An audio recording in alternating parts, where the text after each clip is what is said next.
Hermanos, en esta oportunidad quiero compartir con ustedes el sermón que lleva por título Venga tu reino. Repito, el sermón se titula Venga tu reino. Y lo he preparado con el propósito siguiente: explicar que Jesucristo nos dio la orden de orar constantemente utilizando esta frase breve pero significativa: venga tu reino. En esta oportunidad vamos a comprender la importancia de esta frase, venga tu reino, dentro de nuestras oraciones, con la esperanza de que podamos entender el mensaje fuerte y directo que llega a todos, para que con responsabilidad nosotros también utilicemos esta expresión, venga tu reino. Pregunto entonces en esta oportunidad, en realidad, hermanos, ¿añoran ustedes el reino de Dios?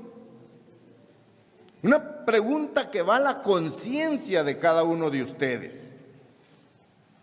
¿Deseamos, anhelamos, añoramos que el reino de Dios se establezca pronto aquí en la tierra?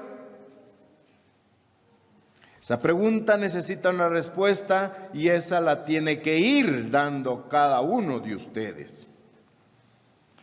Por su parte, Jesucristo nos mandó a todos sus seguidores que oráramos por el cumplimiento de este acontecimiento, por el acontecimiento de que venga pronto el reino de Dios. Jesucristo nos dejó esa tarea como iglesia. Tomando en cuenta entonces el estado en el que se encuentra esta sociedad y el mundo, el reino de Dios es la única esperanza verdadera de toda la humanidad. Que venga el reino de Dios, repito, constituye la única esperanza de salvación para toda la humanidad. Por ejemplo, la verdadera pobreza no se puede describir. Piense, ¿cómo la describiría usted? ¿Qué es la pobreza? ¿Qué términos utilizaría usted para describir la pobreza? Y va a tener dificultades para poder expresar ese concepto y definirlo. Sin embargo, la pobreza sí se puede experimentar. Esa es una gran diferencia. Conceptualizar qué es la pobreza nos cuesta, porque la pobreza únicamente se va a experimentar. Pongo dos ejemplos más. La miseria. Describamos la miseria. Gramaticalmente se nos dificulta poder definir qué es la miseria. Alguien dirá, bueno, es el estado de la carencia de algo. Perfecto. Pero la miseria, al igual que la pobreza, solo se pueden experimentar en carne viva. El estado inhumano en el que existen muchas naciones, muchas gentes, es incomprensible por el momento. Solo aquellas personas que han sufrido la pobreza, que han sufrido la miseria, solo ellos pueden experimentar lo duro y cruel de la misma. Ante ese panorama que tenemos en la sociedad, ¿cómo no anhelar el reino de Dios? Dentro de la gran cantidad de pueblos de la tierra, podemos ir mencionando algunos, pero que no son los exclusivos. El país de la India es probablemente el epítome. Esta palabra quiere decir, es probablemente el resumen de la miseria y la pobreza. Pero no solo en la India. Si usted ve el panorama mundial, muchas naciones, pueblos y lenguas están padeciendo este flagelo de la pobreza y la miseria. Enfocando en la India, podemos ver reportajes, podemos ver cientos de fotografías de millones y millones de habitantes que confirman el resultado de la pobreza y la miseria extremas. Por ejemplo, ver a niños sentados sobre el estiércol de las vacas. Imagínense ese panorama. Ver a niños sentados sobre el estiércol de las vacas, sin siquiera poder moverse, sin tener la energía para moverse, con expresiones vacías en su rostro, en donde nunca ha llegado la emoción de la sonrisa, ni mucho menos el llorar.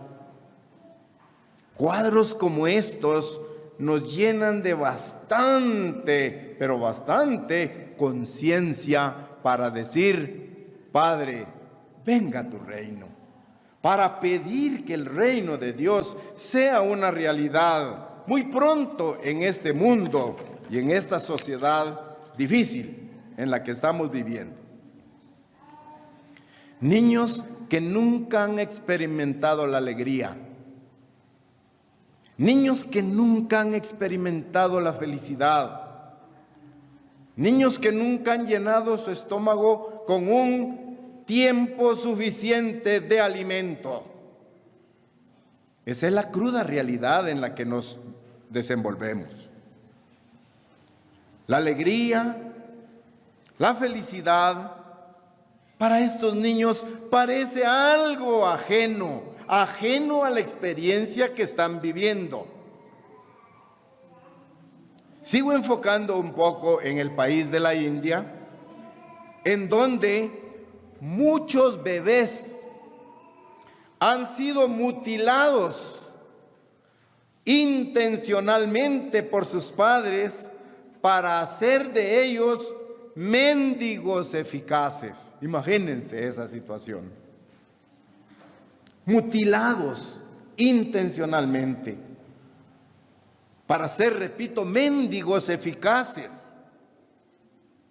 Allí y en muchos lugares del mundo, la contaminación ambiental es grande, infestada con hedor de excremento humano.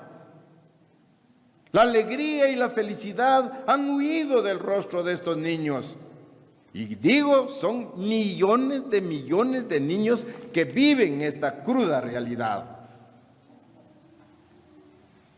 Jesucristo, el creador del universo y el salvador de toda la humanidad, sabía muy bien de qué hablaba cuando le dijo a sus discípulos que oraran: venga tu reino. Él sabía perfectamente el significado, la necesidad y la urgencia de que pronto se instaure el reino de Dios. Piensen por un momento, ¿quién sino Él? ¿Quién sino el creador de la vida podía darse cuenta de tan importante petición en nuestras oraciones? Sabemos que Cristo creó al ser humano. Génesis capítulo 2, versículo 7. Génesis capítulo 2, versículo 7. Ahí leemos.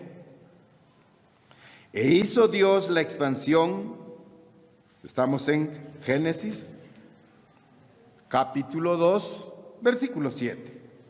Entonces el eterno Dios formó al hombre del polvo de la tierra y sopló en su nariz aliento de vida, y fue el hombre un ser viviente. Vean a Jesucristo, creador de todo el cosmos, creador también de esos niños que padecen hambre, creador de millones de hombres y mujeres que padecen o viven en miseria, creador de todo, dice, formó al hombre del polvo de la tierra y sopló en su nariz aliento de vida, y fue el hombre un ser viviente. Pero ¿cuál fue el propósito de haber creado al ser humano? ¿Que viviera en la miseria y la pobreza como se ve en la actualidad?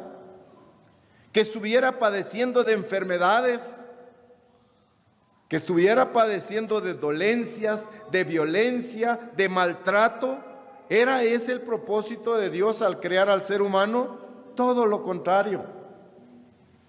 Pero cuando Jesús ve, al igual que usted y yo, cuando vemos cuadros totalmente impactantes en donde la pobreza y la miseria, la violencia, el odio, la ira y las guerras destruyen, Jesucristo lloró por toda la humanidad.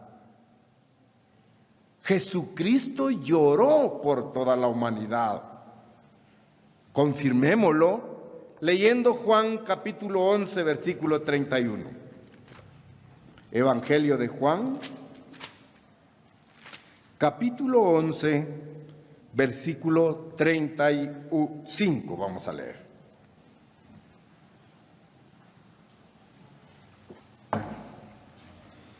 Evangelio de Juan, capítulo 11, versículo 35. Vean, Jesucristo al ver la situación crítica, al ver la miseria y la pobreza en las cuales se desenvuelve este mundo y sociedad, dice el versículo 35, es corto el versículo, quizá uno de los más cortos de toda la Biblia. Jesús lloró. Lloró producto de ver la maldad, la pobreza, la miseria en que se encuentra la sociedad, producto de haber desobedecido su ley. Cuando Adán toma la decisión fatídica de tomar del árbol prohibido, definió el camino de la humanidad.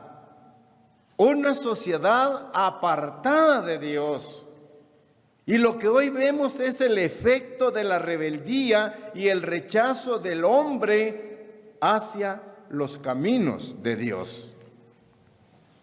Jesús lloró por toda la humanidad, perfecto, lo hemos leído. Pero también Jesús lloró por todo el mundo. Véanlo.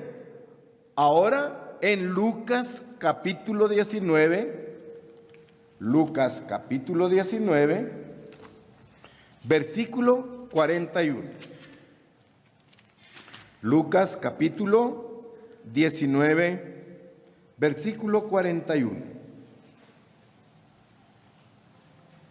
Ahí leemos: y cuando llegó cerca de la ciudad, al verla, lloró sobre ella. Vean a Jesucristo derramando sus emociones al ver la calamidad del género humano. Lloró sobre ella. Entonces, estamos comprendiendo que Jesucristo habló en serio cuando le dijo a sus discípulos de todas las edades que oraran: venga tu reino. Jesucristo sabía por qué estaba instruyendo de esta manera a sus discípulos. Que oraran que viniera el reino de Dios a la tierra por tanta necesidad que le hace falta. Tanta necesidad, repito ahí entonces. Ahora, ¿Por qué podemos o debemos orar pidiendo que venga el reino de Dios? ¿Cuál puede ser una de las grandes razones? ¿Por qué? ¿Por qué orar venga tu reino? ¿Por qué pedirle a Dios el Padre que envíe el reino de Jesucristo pronto a la tierra? Una de las tantas razones es que el gobierno de Dios logrará lo que el hombre ha intentado alcanzar durante casi ya 6,000 años de historia. Oramos, venga tu reino, porque con el reino de Dios obtendremos la verdadera paz, armonía, abundancia, perdurables. Sabemos que cuando Dios establezca su reino, abundará la felicidad, el llanto, la desesperación, la pobreza y la miseria desaparecerán. Y ahora habrá un contexto ambiental de felicidad, amor, colaboración y mucho desarrollo. Todo lo contrario. Esta sociedad, en lugar de orar diligentemente que el reino de Dios sea establecido en la tierra, los hombres y líderes políticos de diferentes naciones han tratado por sus propios medios hacer que sus sistemas de gobierno funcionen y tengan éxito, pero el resultado es nefasto, negativo totalmente. Y es así como la sociedad y los países han ensayado diferentes sistemas de gobiernos. Un gobierno democrático, un gobierno republicano, un gobierno socialista, un gobierno comunista. Cuantas variantes de gobierno existan, el hombre las ha experimentado y el resultado es totalmente un fracaso. Pero, ¿qué nos ofrece el reino de Dios? Contrario a ello. El reino de Dios, cuando sea instaurado en la tierra, nos hará libres del hambre, libres de la miseria, nos dará verdadera libertad, nos hará vivir en perfecta armonía y paz. Ya no habrán más enfermedades y seremos totalmente libres del pecado y de la muerte. Eso nos ofrece el reino de Dios. Eso es el reino de Dios. Pero seguimos en esta inquietante pregunta. ¿Qué es, entre otras cosas, el reino de Dios? ¿Qué contiene? Revisando el panorama religioso a nivel mundial, vemos que todas las religiones del mundo hablan en tono suave y quizá dulzón sobre el supuesto evangelio de Jesús. ¿Por qué digo supuesto? Porque las religiones tradicionales han cambiado, han alterado el verdadero evangelio del reino de Dios. Se escucha hablar en forma dulce, atrayente sobre un evangelio desconocido, un evangelio que Jesucristo no predicó. ¿Sí? Entonces, ¿qué es en sí el evangelio? Sino la transmisión de las buenas noticias del reino de Dios. Pero tal como Jesucristo la trajo a esta tierra. Transmisión del mensaje, transmisión de las instrucciones del verdadero evangelio de Dios. Vamos a la lectura en Marcos 1:14. Marcos capítulo 1, versículo 14. Ahí tenemos el ejemplo de Jesucristo. Marcos capítulo 1, versículo 14. Leemos ahí. Después de que Juan fue encarcelado, Jesús vino a Galilea predicando, vean, que vino predicando el evangelio del reino de Dios, original, directo, ¿sí? Directo, sin ninguna contaminación. Jesucristo predicó entonces el evangelio del reino de Dios. Siguiendo su ejemplo, los apóstoles también lo enseñaron. Hechos capítulo 20, versículo 25. Hechos capítulo 20, versículo 25.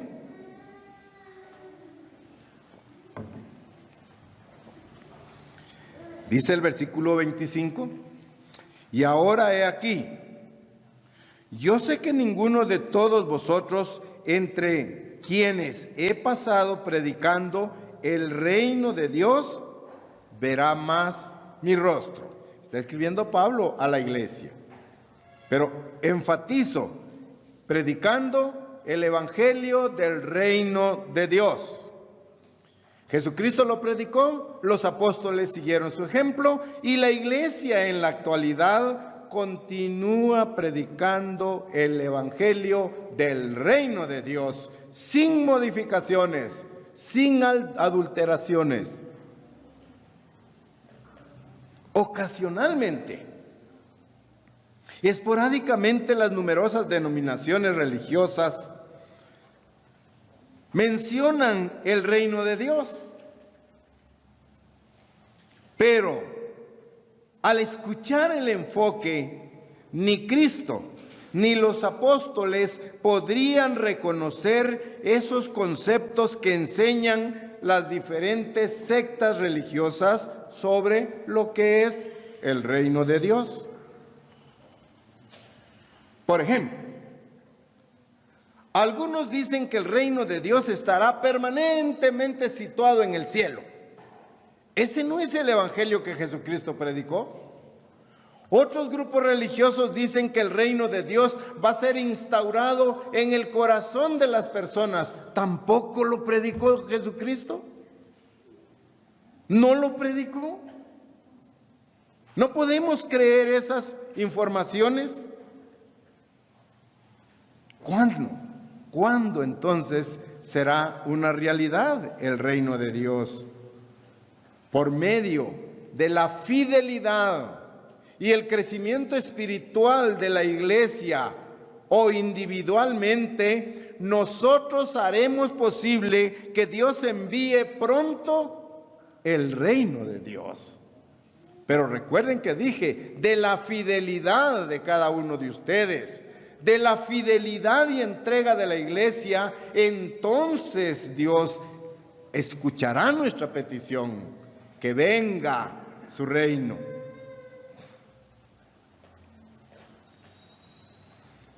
Entonces hasta aquí hemos captado, estamos actualizando lo que es el reino de Dios.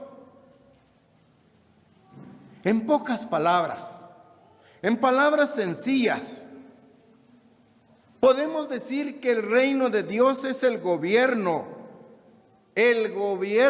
del omnipotente Dios, que muy pronto se instalará sobre la tierra. Apocalipsis, capítulo 5, versículo 10. Apocalipsis, capítulo 5, versículo 10.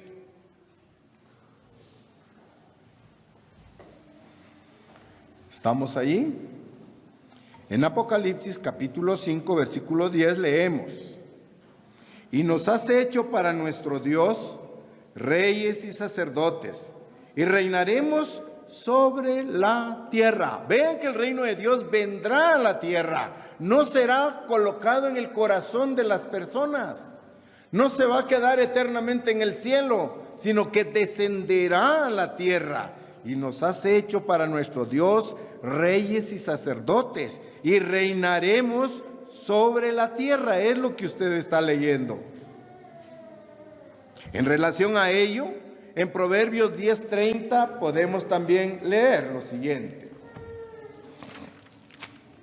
Proverbios capítulo 10, versículo 30. Proverbios 10:30. Vean lo que se menciona allí. El justo no será removido jamás,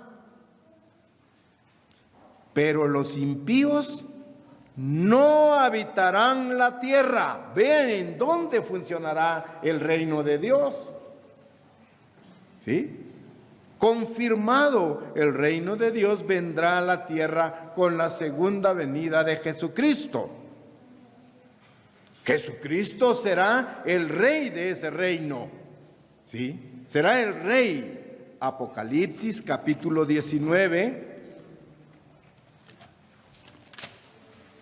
Apocalipsis capítulo 19 y leeremos los versículos 15 y 16. Apocalipsis capítulo 19, versículos 15 y 16. Y de su boca sale una espada aguda para herir con ella las naciones, y él las regirá con vara de hierro, y él pisa el lagar del vino del furor y de la ira del Dios Todopoderoso. Y en su vestidura y en su muslo tiene escrito este nombre: Rey de Reyes y Señor de Señores. Jesucristo será el Rey. Pero Jesucristo necesitará un grupo de apoyo, un equipo de apoyo para desarrollar su gobierno aquí en la tierra. Toda la raza humana, todas las naciones serán sus ciudadanos, ciudadanos del reino de Dios. Vamos a leer Jeremías ahora, Jeremías capítulo 33 y versículo 9. Jeremías capítulo 33 y versículo 9. Doy un poquito de tiempo para que lleguen a la cita. Jeremías 33, 9.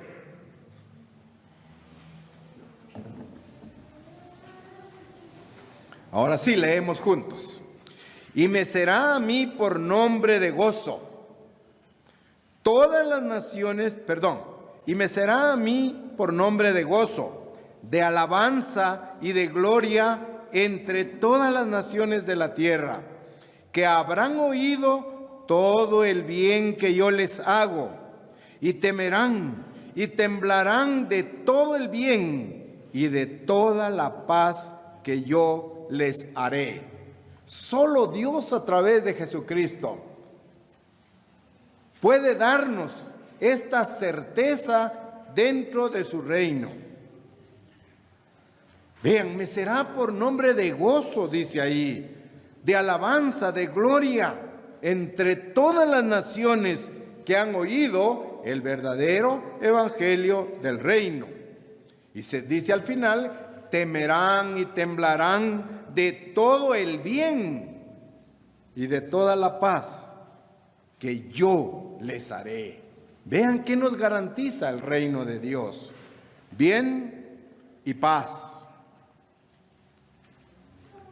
Por fin entonces la humanidad aprenderá a vivir en paz y obedecerán plenamente las leyes de Dios. Eso es lo que esperamos en el reino de Dios. Miqueas, el profeta Miqueas, profeta menor, capítulo 4, versículo 1 y 2. Miqueas, capítulo 4, versículo 1 y 2. Vamos a proyectarnos en el tiempo hacia el futuro para ver cómo será el reino de Dios.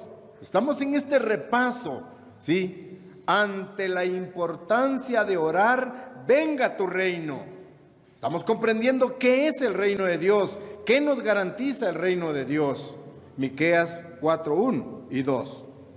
Acontecerá en los postreros tiempos que el monte de la casa del Eterno será establecido por cabecera de montes y más alto que los collados, y correrán a él los pueblos. Y vendrán muchas naciones y dirán: venid y subamos al monte del Eterno, a la casa del Dios de Jacob, y nos enseñará en sus caminos. Y andaremos por sus veredas, porque de Sión saldrá la ley, y de Jerusalén la palabra del Eterno. Estos lugares son lugares físicos aquí en la tierra. Sabemos de que el gobierno de Dios se instaurará en la tierra y la primera etapa será cumplida en 1000 años. Inmediatamente después continuará desarrollándose y aplicándose el reino de Dios por toda la eternidad. Lo confirma el profeta Isaías en el capítulo 9 ahora, Isaías capítulo 9, versículo 7. Isaías 9, 7. Isaías capítulo 9, versículo 7. Ahí leemos: lo dilatado de su imperio y la paz no tendrán límite sobre el trono de David y sobre su reino, disponiéndolo y confirmándolo en juicio y en justicia desde ahora y para siempre. El celo del Eterno de los ejércitos hará esto. Vean la certeza que tenemos de que en el reino de Dios habrá paz y justicia. Vemos el esfuerzo del ser humano hoy, ¿sí? Diferentes sistemas de gobierno aplicados, pero todos evidencian un gran fracaso, un gran fracaso. Por lo tanto, en cada petición que hacemos, venga tu reino, lo que estamos pidiendo es que Jesucristo regrese pronto a instalar su reino en la tierra. Un reino de paz, de abundancia, de armonía, de colaboración, no como la sociedad en la que estamos viviendo hoy. Miseria, pobreza, hambre, violencia, odio, guerras, desesperación, angustia, ¿sí? Falta de seguridad y tantos efectos negativos dentro de los cuales nosotros también vivimos. Entonces vemos que la expresión que Jesucristo nos dio en la oración modelo, venga tu reino, implica comprender qué es el reino de Dios y por qué necesitamos que se instaure en la tierra, qué beneficios tendrá, quiénes serán sus súbditos, quiénes colaborarán con Jesucristo ejerciendo ese gobierno. ¿Sí? Y para ello Dios está instruyendo y preparando a su iglesia para que nosotros seamos sus colaboradores, como leímos en Apocalipsis 5:10, para que seamos reyes y sacerdotes, compuestos de autoridad, aplicando la ley divina del amor, los 10 mandamientos que serán la constitución en el reino de Dios. De esos 10 mandamientos saldrán todas las normativas, ¿sí? Para generar conductas deseables, viviendo en armonía y paz. Entonces, Dios está capacitando a un cuerpo físico hoy, pero espiritual en el futuro. Un cuerpo de cristianos engendrados por el Espíritu Santo, que se mantendrán firmes en la fe, y que seremos vencedores hasta el final. Y se nos dará entonces poder sobre las naciones para gobernarlas también con vara de hierro. Apocalipsis 19:15. Apocalipsis 19:15. De su boca sale una espada aguda para herir con ella las naciones, y él las regirá con vara de hierro, y él pisa el lagar del vino del furor de la ira del Dios Todopoderoso. Perfecto. Con todo lo dicho hasta aquí, ¿desea usted vehementemente el reino de Dios ahora? ¿Deseamos? ¿Estamos convencidos? Cada vez que nosotros oramos, venga tu reino, ¿estamos expresando el deseo vehemente de que ese reino venga pronto a la tierra? Ahora usted comprende un poco más qué es el reino de Dios. Y repito, ¿desea usted que venga el reino de Dios? Eso es lo que Jesucristo instruyó a sus discípulos. Y cuando oren, digan: Padre nuestro que está. La oración modelo, recuérdense. El primer aspecto: den honra al Dios creador. Santificado sea tu nombre. Segundo tema: venga tu reino. Vean el orden. Primero Jesucristo nos dijo: denle honra al Padre, al Creador. ¿Sí? Segundo gran tema: pidan, anhelen, deseen que venga el reino de Dios para que haya paz, para que ya no haya niños sentados sobre el estiércol de las vacas, incapaces de espantar la mosca que pulula por su nariz y boca. ¡Cuánta desnutrición! ¡Cuánta miseria! ¿Cuánta violencia hay hoy en día en diferentes partes del mundo? ¿Acaso no nos conmueve ver ese tipo de personas en ese estado? Producto de ello, debemos pedir: venga tu reino, que venga el reino de Dios pronto. Pero hay condiciones para que Dios envíe su reino. ¿Está enterado usted de la terrible situación de la mayoría de la humanidad? Pobreza, hambre, violencia, guerras, desnutrición, enfermedades. Hasta aquí hemos comprendido que Dios también promete enviar su reino a través de Jesucristo. Un reino que sí será capaz de cambiar el estado actual de la humanidad. Un reino en el cual abunden armonía, paz, productividad, abundancia, siempre y cuando su iglesia esté preparada para ello.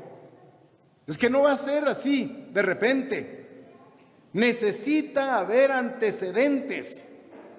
Si su iglesia está preparada, si sus miembros se han capacitado en la ley de Dios, entonces Jesucristo vendrá con su gobierno para descentralizar el gobierno, distribuirlo entre sus colaboradores, para poder vivir en abundancia, en armonía y en paz. Estamos familiarizados con el reino de Dios como la gloriosa solución a todos los problemas del ser humano. Entonces, ¿deseamos vehementemente que venga el reino de Dios? O bien, en su vida, ¿hay cosas más importantes que usted quiere hacer primero antes de que venga el reino de Dios? Vean cómo estamos poniendo ahora: primero mis intenciones mis proyectos, y ahora dice, bueno, y después de esto, que venga el reino de Dios. Por ejemplo, a ustedes jóvenes de la iglesia, ¿les gustaría vivir primero su vida llena de placer en esta sociedad antes de que venga el reino de Dios? ¿Qué están colocando primero? ¿Prefieren ustedes acaso casarse? No estoy diciendo que sea malo, solo es cuestión de ubicación. ¿Prefieren acaso casarse antes de que venga el reino de Dios? ¿Tener su propia familia? ¿Disfrutar de los placeres de esta sociedad primero antes de que venga el reino de Dios y después insertarse en el programa? ¿Son esas sus metas? Pero no solo los jóvenes. ¿Y qué de muchos de ustedes mayores de edad? ¿Acaso anhelamos ver el camino de Dios? ¿Acaso anhelamos ver el camino de nuestro Creador establecido aquí en la tierra para que todos los sufrimientos queden erradicados? ¿Es eso lo que tenemos primero en mente los adultos? O quizá nos salimos de la tangente algunas veces y como adultos queremos tener más tiempo para probar que nosotros con nuestra madurez también podemos tener éxito en la vida sin Dios. Totalmente absurdo, incorrecto pensarlo. Como seres humanos, todos, nos encanta entregarnos a los placeres y gozar de la vida. Quizá el padre dice, bueno, yo lo que deseo es que mi hijo o mi hija disfrute de los placeres que yo no disfruté, que disfrute de esta sociedad con sus fiestas paganas, con sus alegorías, que le dé desenfreno y que viva esta vida social a plenitud, cosa que yo no hice, pero que mi hijo o mi hija disfrute los placeres, que goce de la vida, siguiendo el sistema de esta sociedad llena de vicios, de lujuria, de inmoralidad y de pecado. Quizá eso que deseamos algunos padres, algunos adultos. Pero recuerden, hay instrucciones que seguir. La Biblia está para instruirnos constantemente. Escuchemos qué dice Éxodo 23:13. Éxodo 23:13. En relación a esto. Si como padres preferimos que nuestros hijos disfruten de los placeres sociales en esta vida antes que anhelar el reino de Dios, Éxodo 23:10 nos amonesta de la manera siguiente: y todo lo que os he dicho, guardadlo, y nombre de otros dioses no mentaréis, ni se oirá de vuestra boca. Esa es la instrucción que Dios nos da. Todo, absolutamente todo lo que Dios nos ha dicho. ¿Qué nos dice? Guardadlo, atesoradlo. Y nombre de otros dioses ni siquiera se mencionen en tu boca. Porque Dios es un Dios celoso. Exige respeto total. El apóstol Pablo, escribiéndole a los Efesios en relación a esto, dice en Efesios 5:15 lo siguiente. Efesios 5:15. Efesios capítulo 5, versículo 15. Mirad pues, vean las instrucciones, mirad pues con diligencia cómo andéis. Esto es, cómo están viviendo, qué tipo de vida tienen, cuál es el estilo de vida que ustedes llevan.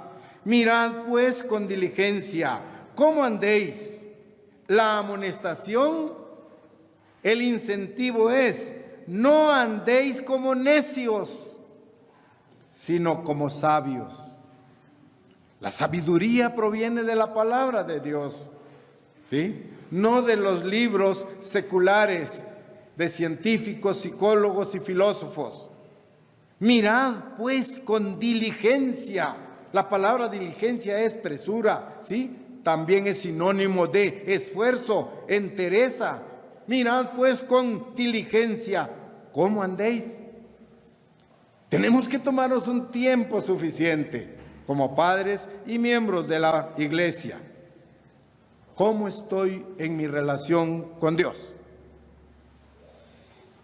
¿Cómo estoy desarrollando mi relación con Dios y con Jesucristo?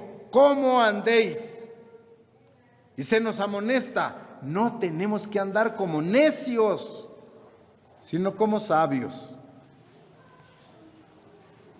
Lo invito a mirar, lo invito a revisar los acontecimientos del mundo. Ubique su vista a nivel mundial, vea las noticias, vea los informes, vea los reportajes. Y le pregunto, ¿es bueno lo que está viendo? ¿Es constructivo? ¿Es correcto? Saber sobre la equidad de género, que ahora las autoridades pueden definir quién es hombre y quién es mujer. Ya no es la autoridad Dios, que Dios creó varón y hembra. No, ahora la sociedad permisiva. Vean lo que está pasando.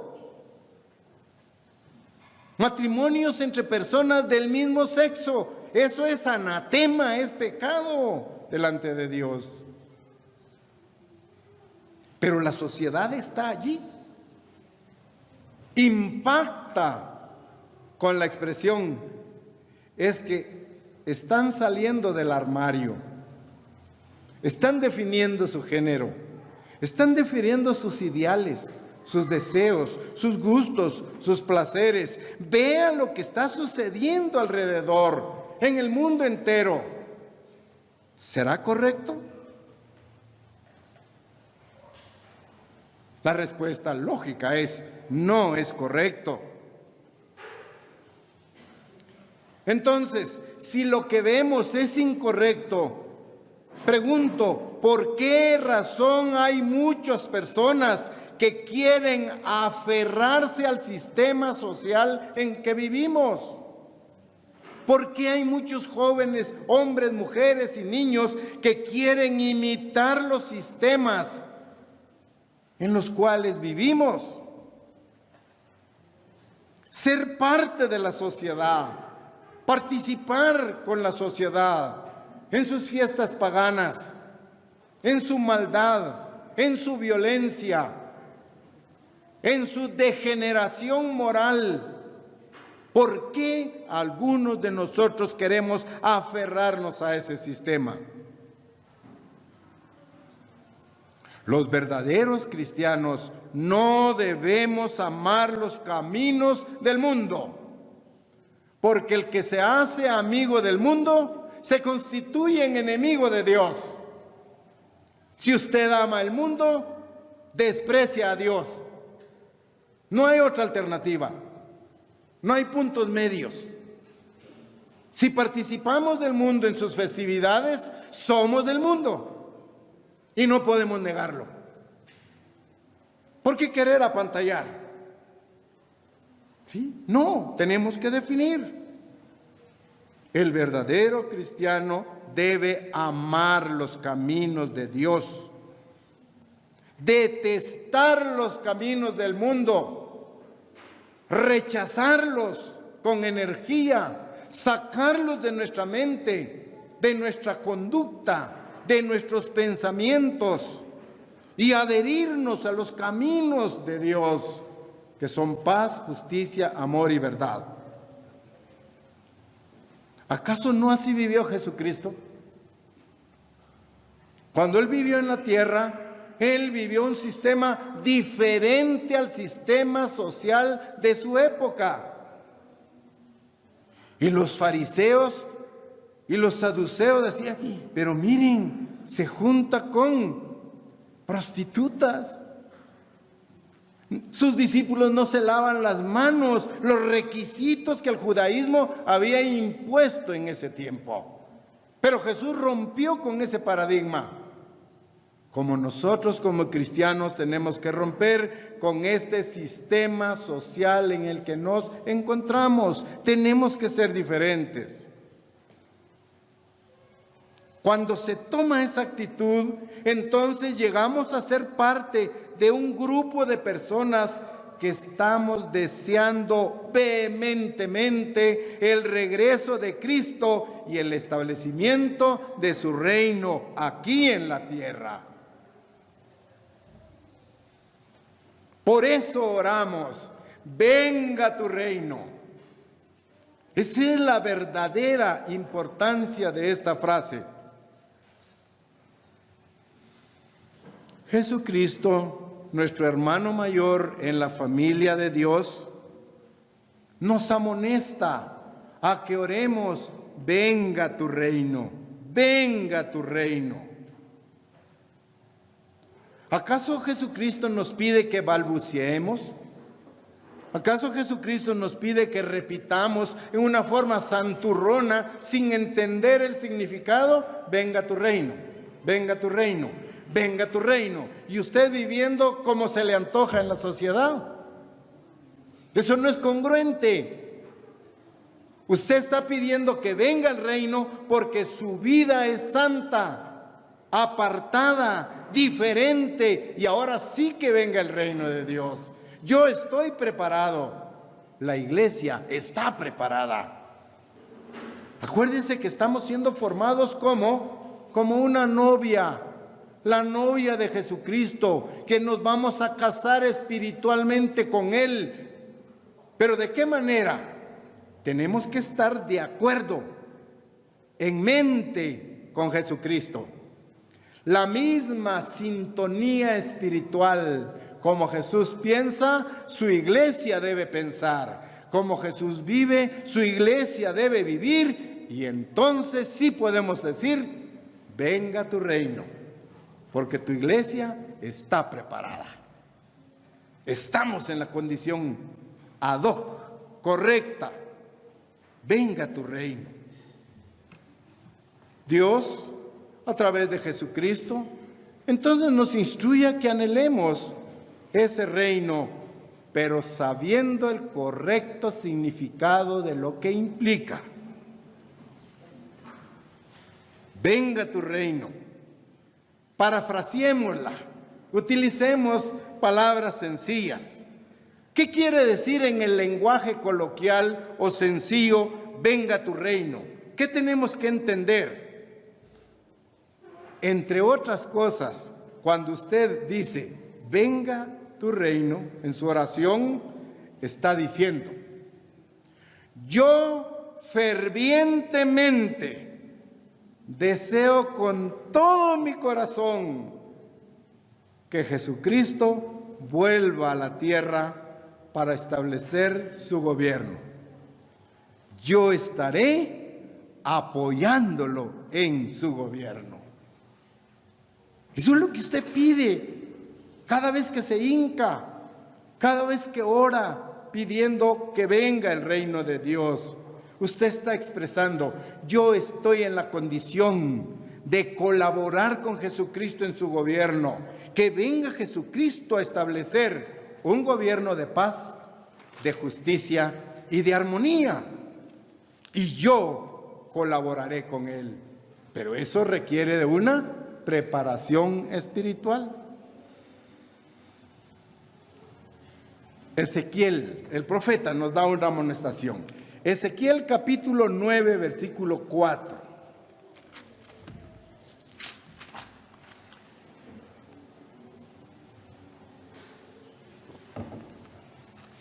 Ezequiel capítulo 9, versículo 4.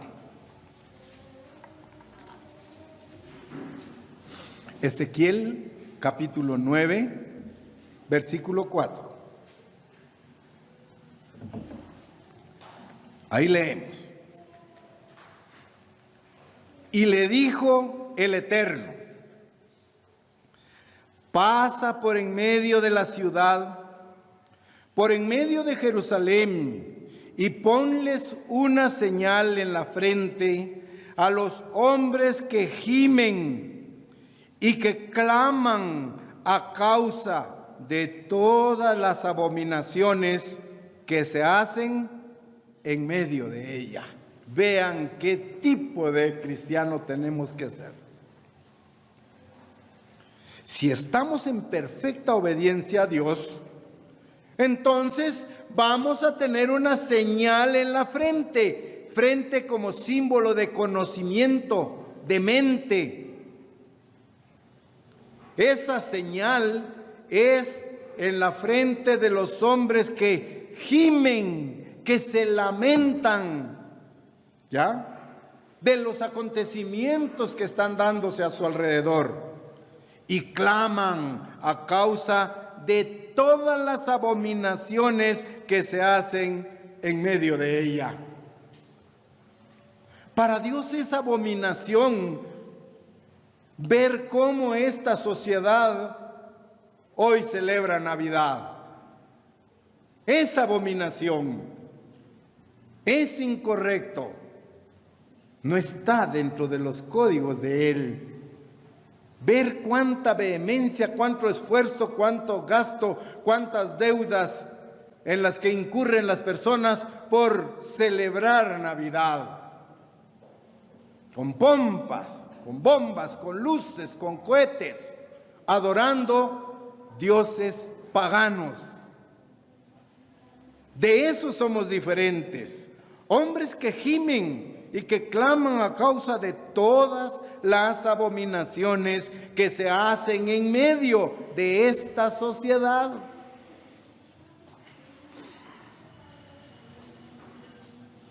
Vemos que el mundo actual es totalmente desdichado.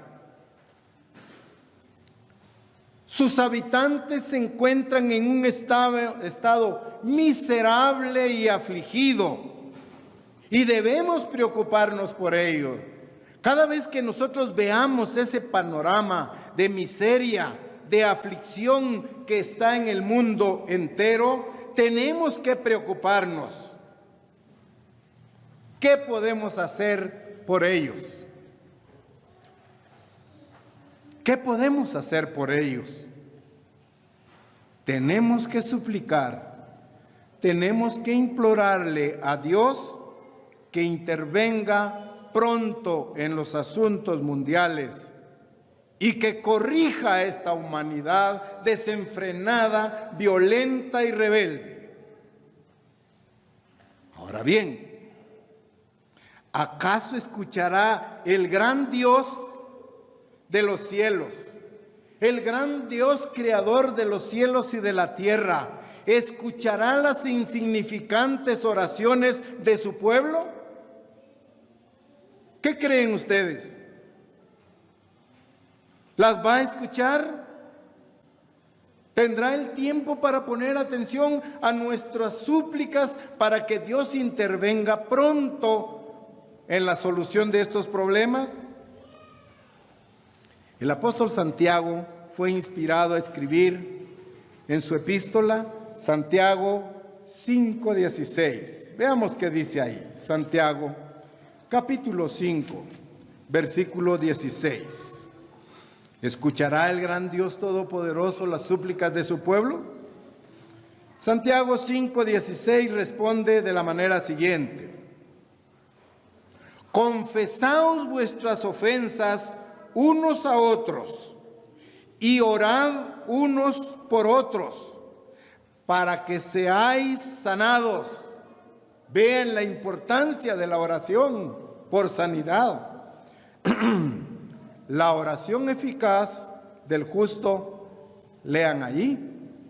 Puede mucho.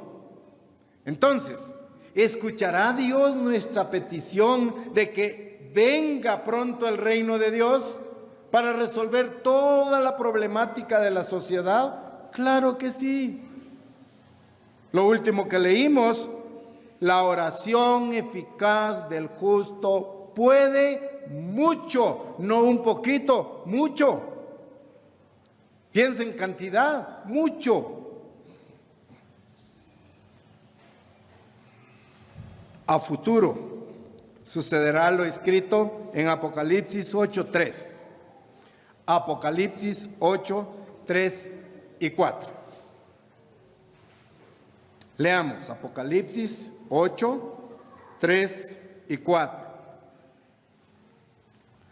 Otro ángel vino entonces y se paró ante el altar con un incensario de oro, y se le dio mucho incienso para añadirlo a las oraciones de todos los santos sobre el altar de oro que estaba delante del trono.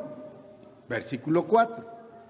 Y de la mano del ángel subió a la presencia de Dios el humo del incienso con las oraciones de los santos. ¿Escuchará Dios las oraciones de su pueblo? Claro que sí. Vean lo que leímos ahí, la descripción. Mucho incienso para añadirlo a las oraciones de todos los santos, los miembros de la iglesia, personas que se están esforzando por obedecer los mandamientos de la ley de Dios. Entonces entendemos ahí en esta lectura, las oraciones de los santos en diferentes partes del mundo, los miembros de la iglesia en diferentes áreas geográficas, llenan el lugar del trono de Dios. Vean dónde están sus oraciones. ¿Se dan cuenta? Qué importante es orar unos por otros, por sanidad, por protección, por fe, por obediencia. Las oraciones suben y llenan el trono de Dios. Y en esta profecía que estamos leyendo en Apocalipsis, sucederá inmediatamente después de que estas oraciones suben al trono de Dios. Como resultado de estas oraciones eficaces, Dios interviene. Dios actúa en los asuntos mundiales. Versículo 6 del mismo capítulo. Apocalipsis 8:6. Y los 7 ángeles que tenían las 7 trompetas se dispusieron a tocarlas. Ahí viene la participación de Dios. Esta es una profecía que sucederá previa a la venida de Jesucristo. Y se preparan para sonarlas, dice ahí, o tocarlas. Estos desastres naturales que estamos leyendo aquí en Apocalipsis, porque es profecía, culminarán con el regreso de nuestro Salvador y con la subyugación de los demás reinos del mundo. ¿Comprende lo que significa entonces? Pedir, venga tu reino. ¿Está ahora usted consciente de la responsabilidad de orar, venga tu reino? Espero que sí. Espero que sí. Confío que sí.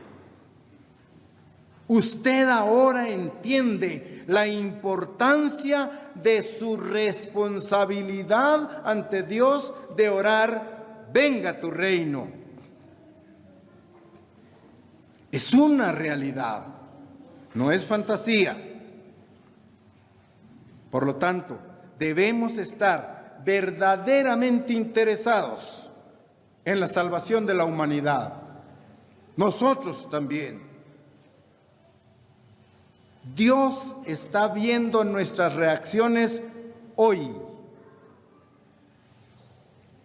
El juicio de Dios está hoy sobre cada uno de nosotros. Tengan en cuenta eso. El juicio de Dios está sobre su iglesia hoy. Esto no son palabrerías religiosas, son una gran realidad. Es un hecho real, comprensible. Pero Dios primero tiene que propagar un poderoso mensaje de advertencia.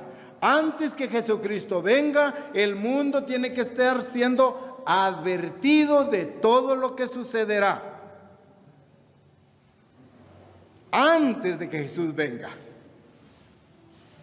Su iglesia está encargada de predicar como testimonio permanente la verdad del reino de Dios. Recuerden que en Mateo 24:14 dice: y será predicado el evangelio del reino de Dios al mundo para testimonio. Y entonces vendrá el fin. Pero fíjense bien, primero hay que hacer la comisión de predicar el evangelio. ¿Cómo? Como testimonio. No para llenar iglesias y estadios y auditorios, sino que la iglesia está predicando como testimonio, advirtiéndole al mundo lo que vendrá. Y una vez advertido todo el mundo, entonces Dios envía a Jesucristo. Pero ya el mundo quedó advertido. ¿Sí? Quedó advertido. Es un testimonio mundial. Jesucristo intervendrá para salvar a los seres humanos. Entonces, la obra de Dios, este trabajo que la iglesia hace de predicar la verdad de Dios, a través de revistas, a través de folletos. La obra de Dios precede o es antes de que venga el reino de Dios. Voy a definirles 3 ejes transversales del plan de Dios, que ustedes los conocen. 3 ejes, o si quiere usted, 3 columnas del plan de Dios. El primer eje transversal del plan de Dios es predicar el evangelio como testimonio. 1. ¿Lo está haciendo la iglesia? Sí lo está haciendo. Y si nosotros calláramos, las piedras hablarían en lugar de nosotros. Usted distribuyendo la revista, los folletos, ¿está predicando esa obra? ¿Está participando en ella? Claro que sí. Hágase partícipe de la obra. No vea la obra a distancia. Sienta la obra. Participe en la obra. Distribuyendo revistas, ofreciendo folletos. Primer eje. El segundo eje transversal del plan de Dios es, una vez predicado el evangelio como testimonio, viene la destrucción. Pero ya el mundo fue advertido. Si no se arrepienten, vienen las 7 plagas. Por ejemplo, viene la destrucción. Y el tercer momento, el establecimiento del reino de Dios. Esa es la comisión de la iglesia hoy en día. La obra de Dios está en la actualidad siendo predicada y publicada por la iglesia de Dios en las diferentes áreas en donde funciona. Usted, como parte de la obra, usted debe estar ayudando a predicar ese evangelio del reino. ¿Cómo? 1, con una vida santa, con una vida ejemplar, ¿sí? Siendo ejemplo en su comunidad de los valores que Dios nos está insertando cada día. Segunda manera, distribuyendo la literatura, que es el sistema educativo de la iglesia.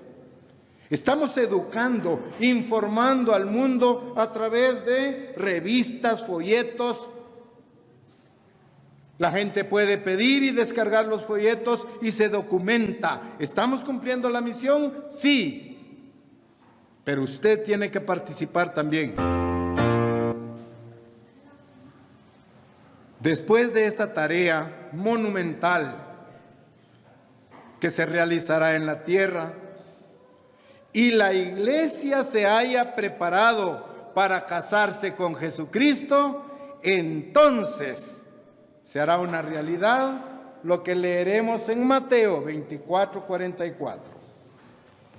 Mateo 24:44.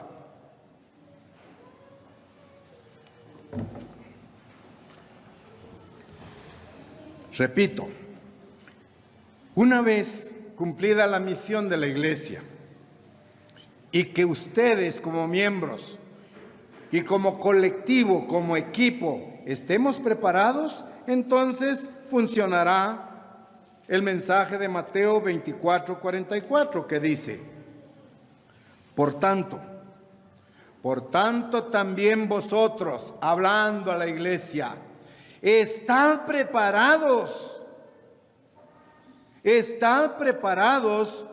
porque el Hijo del Hombre vendrá a la hora que no pensáis. Acuérdense de la parábola de las 10 vírgenes. Tómenla en cuenta. Entonces, estando preparados, solo así Dios por fin traerá el reino de Dios a la tierra. Pero si la iglesia no está preparada, Jesucristo no puede venir. ¿Se entiende? Usted tiene que estar creciendo espiritualmente. Por lo tanto, debemos orar: venga tu reino, porque tu iglesia se está preparando. Estamos preparados espiritualmente para participar de ese reino. Cuando usted ora, venga tu reino, usted está diciendo: estoy dedicado de todo corazón a la obra de Dios. Eso es lo que usted pide cada vez que expresa: venga tu reino. Quiero darle algunos tips de cómo probar su sincera devoción a la obra de Dios. Es un autoexamen. Pruebe si está o no entregado a la obra de Dios. Primero, debe estarse preparando espiritualmente. Póngase un cheque bueno o un malo hasta allí. Repito, ¿cómo demostrar que usted está entregado a la obra de Dios?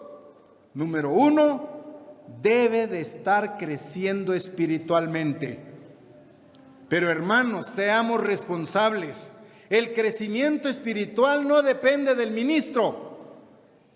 Cáptenlo bien. El crecimiento espiritual depende de la dedicación de cada uno de los miembros con Dios y con Jesucristo. Pero si usted no ora, no estudia, no ayuna, no reflexiona, no medita en los caminos de Dios, ¿cómo está creciendo? Primera pregunta de la evaluación: ¿cómo reconocer que usted está entregado a la obra de Dios? Las personas entregadas a la obra de Dios crecen espiritualmente y están produciendo frutos. Número 2, reconozca que usted como miembro bautizado ya está envuelto en la obra y pesa sobre sus hombros la responsabilidad de la misma. ¿Por qué? Porque Dios lo ha llamado. Entonces no es un juego religioso en el que usted se encuentra. Reconozca que usted ya está participando dentro de la obra. Si es responsable con Dios, y con el conocimiento que Él ha dado. Tercer aspecto, comprendamos que esta es la misma obra de Dios, que es la genuina obra de Dios, la misma que Dios inspiró desde el inicio. Esta es la verdadera obra de Dios. Tal como se identifica Noé, Moisés, Enoc, Abraham, Isaac, Jacob, Josué, hombres que estuvieron entregados a predicar y hacer la obra de Dios. Muy bien, ya vimos esos tres aspectos. Ahora solo quiero preguntarle, ¿cómo está respondiendo usted a su llamamiento? ¿Cómo está respondiendo al llamamiento que Dios le hizo? Y algo más, ¿podrá Dios usarlo en su obra? ¿Es usted un vaso de honra o de deshonra para Dios? ¿Podrá Dios usarlo a usted? ¿O por el contrario, se verá Dios obligado a llamar a otra persona en su lugar? Eso depende de ustedes, depende de nosotros. No hay nadie más que pueda hacer esas. No es mi esposa, no es mi esposo, no es mi hija, no es mi hijo, no es mi nieto, no es mi nieta. Es mi responsabilidad delante de Dios. Si Dios me va a utilizar en su obra, Él lo va a hacer por mis frutos. Y si no, ¿quieres que dejemos crecer el trigo y la cizaña? Acuérdense de esa parábola. ¿O quieres que la cortemos? Momento. Dejen que crezcan juntos. Y yo enviaré al segador para recoger la cizaña y echarla al fuego. Y el trigo a mi granero. ¿Cómo responderá usted a su llamamiento? Debemos estar entregados totalmente a realizar la obra de Dios, con mucho interés, con mucho entusiasmo, con mucha devoción. Al final de cuentas, su salvación personal está directamente relacionada con el nivel que usted se dedique a la obra del Dios omnipotente. Esperamos entonces, al final de esta carrera de cristiano, escuchar: venid benditos de mi Padre, heredad el reino que ha sido preparado.